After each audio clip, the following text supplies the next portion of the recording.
Mamãe, Virei um Peixe é um filme lá dos anos 2000 que acabou ficando apenas no fundinho da memória de muita gente que teve a sorte de encontrá-lo.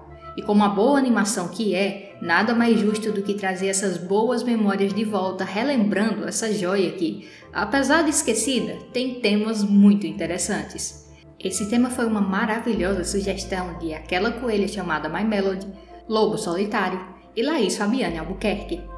Muito obrigada pela sugestão de vocês, pessoal. Espero que gostem do vídeo. Eu sou a Animaníaca, sejam todos muito bem-vindos ao meu canal. Bora começar porque essas crianças viraram peixes. Mas será que você lembra?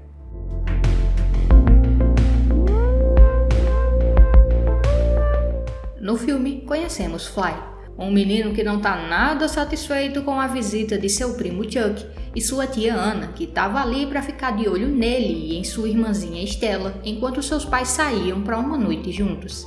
Mas, como bom moleque encapetado que é, assim que fica sabendo que sua tia dormiu tentando fazer a Stella dormir, ele rouba um disquete do Chuck para forçar o menino a ir junto pescar com os dois. Tudo estava indo como Fly queria. Mas na hora de voltar, eles percebem que a maré subiu, e o único caminho agora era uma passagem secreta que eles acidentalmente conseguem encontrar. Lá dentro, eles conhecem um velhinho muito doido, o professor McCreel, que ao perceber o entusiasmo do Chuck com a ciência, começa a falar sobre sua mais nova invenção.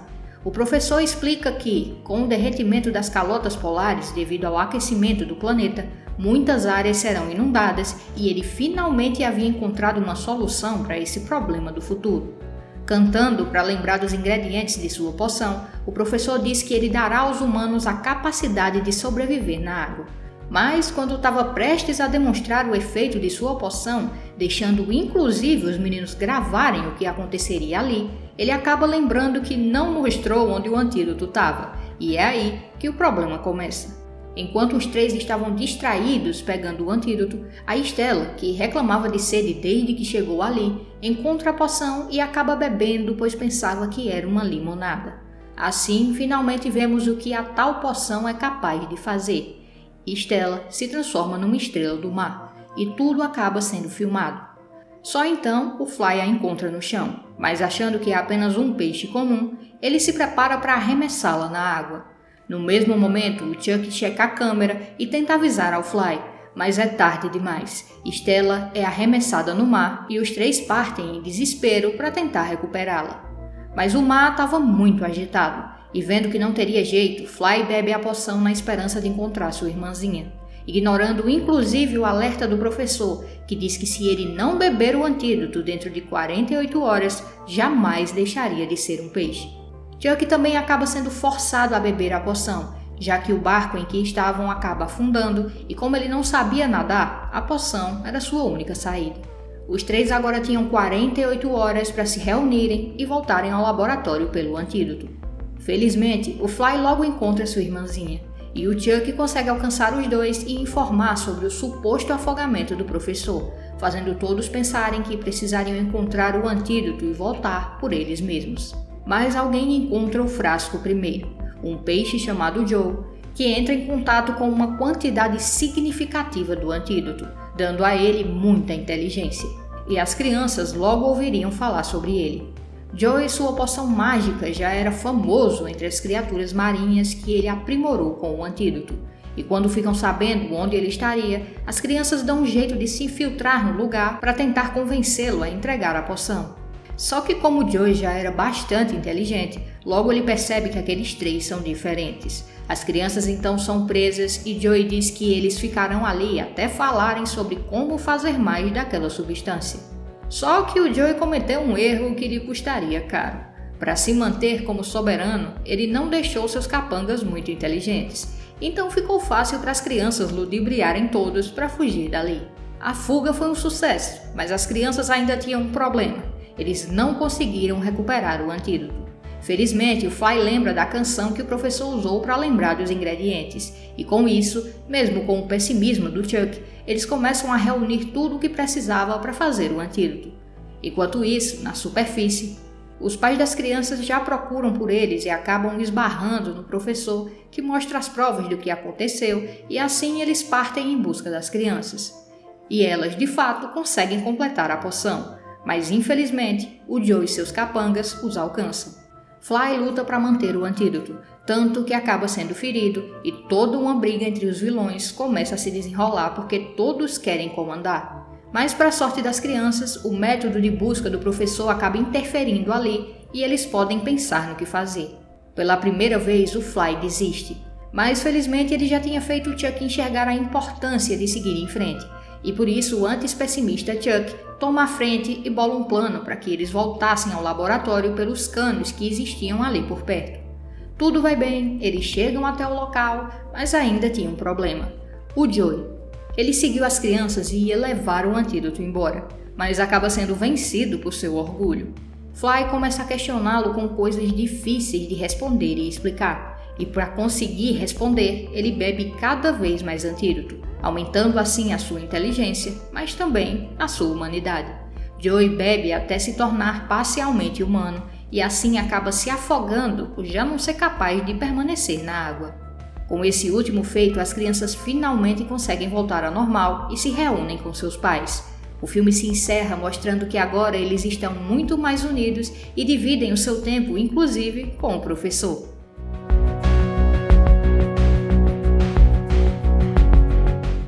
Pessoal, já fazia bastante tempo desde a última vez que eu vi esse filme. Eu sempre gostei muito dele, mas por algum motivo não assistia com tanta frequência, e por isso me surpreendi com o quanto eu ainda me lembrava. Sinceramente, para mim é completamente compreensível que o Fly ainda se lembrasse da música do professor para fazer a poção, porque olha, enquanto eu assistia, assim que a música começou eu percebi que eu também lembrava e até cantei junto. Isso provavelmente acontece porque esse filme é incrivelmente competente em criar seus momentos. Mesmo dentro de sua simplicidade, ele consegue ter o ritmo certo para nos fixar ali naquela jornada que também é muito mais curta do que eu imaginava. O filme tem só 1 hora e 10 minutos de duração, 20 minutos a menos do que costumamos ver, e ainda assim o equilíbrio entre os acontecimentos é muito bom. Claro, ser tão curto tem o seu preço. Detalhes que você começa a notar quando fica velho e chato demais para ignorar o fato de que o Joe começou a construir um império numa questão de o quê? 1 hora? Mas são detalhes que não apagam o quão competente esse filme é em equilibrar o tempo e contar a sua história. Afinal, se você tanca um protagonista de anime que diz que vai usar um poder especial que só dura alguns segundos e ele acaba passando uns 5 episódios inteiros com esse poder, não deve ser difícil relevar um peixe inteligente que cria um império em 1 hora, né? E para mim, mesmo notando esse detalhe, realmente não foi. Com o pouco tempo que tem disponível, eles escolhem ir pelo caminho de personagens que aparentam ser apenas arquétipos já bem conhecidos, como a criança rebelde da família, a caçulinha fofa e o nerd sabichão que quer falar difícil para convencer o espectador de que aquele é um personagem inteligente. Mas o legal é que isso é apenas como apresentam os personagens, mas no desenrolar do filme vamos percebendo que eles são muito mais. É muito bom de ver, por exemplo, como o filme foge daquela representação ridícula de irmãos rivais, ou daquela imagem de caçula que só tá ali para todo mundo falar que é um bebezinho chato. Graças a Stella, nós conseguimos ver que o Fly não é um moleque encapetado que não liga para nada, porque durante todo o filme podemos ver o quanto ele cuida e se importa com ela. A relação dos dois é muito gratificante de acompanhar, assim como também é gratificante de ver a mudança que existe no Fly e no Chuck depois desses momentos que passam como criaturas marinhas. Ao fim do filme podemos perceber que o Chuck aprendeu com o Fly e já não vive tão fechado em seu mundinho, da mesma forma que o Fly aprendeu a ter mais respeito graças ao Chuck. Eles aprendem muito rápido porque são crianças, e esse é outro ponto que o filme firma muito bem. Eles sempre nos lembram de que são apenas crianças. Tanto é que dedicam uma cena inteira para nos demonstrar isso, mostrando Stella e Fly inocentemente se divertindo depois de virarem peixes. Mas aí é que tá. Como um grupo de crianças conseguiu se sair melhor do que um vilão que supostamente era muito inteligente? Tá aí mais um excelente uso do pouco tempo do filme.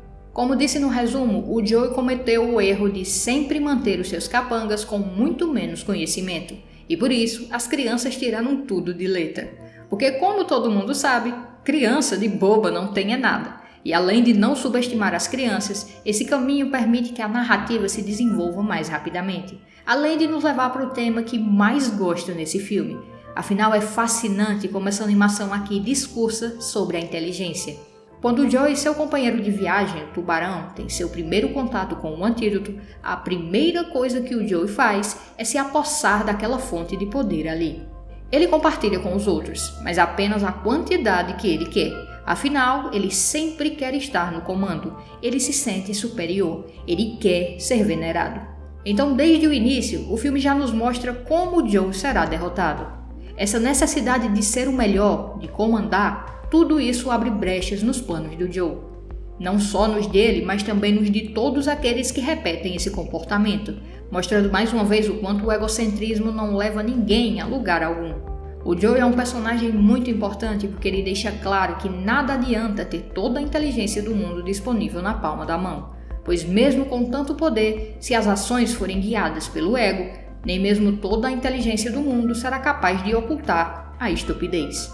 Aqueles que se acham superiores, que se gabam por supostamente conseguirem manipular os outros por sua inteligência, na verdade só escondem o quão pequenos eles se sentem, tão pequenos que precisam da validação dos outros, e tão estúpidos que, mesmo com tanto conhecimento, apenas para provar a sua inteligência e ter a tão sonhada validação, acabam até esquecendo que o humano não respira embaixo d'água. De nada adianta adquirir conhecimento se você não vai aprender o básico. Ninguém é o centro do universo. Então, mesmo com uma história curta e básica, Mamãe Virei um Peixe encontra complexidade em sua simplicidade ao encontrar um equilíbrio quase perfeito em tudo que quer mostrar. Temos tempo para apreciar o desenvolvimento dos personagens, cenas musicais que não saem da cabeça e ainda sobra tempo para abrir discussões muito interessantes. Definitivamente é um filme excelente para sentar para assistir com toda a família e relembrar esses momentos maravilhosos. Inclusive, bora falar mais sobre isso? Seria muito legal se vocês deixassem aí nos comentários o que vocês fariam se estivessem no lugar do Joe. Como vocês lidariam com o seu conhecimento repentino. Eu, sinceramente, ia me livrar da poção, porque com certeza não faria o mesmo que ele. Se fosse para dividir, seria uma divisão justa, cada um recebendo a mesma quantidade.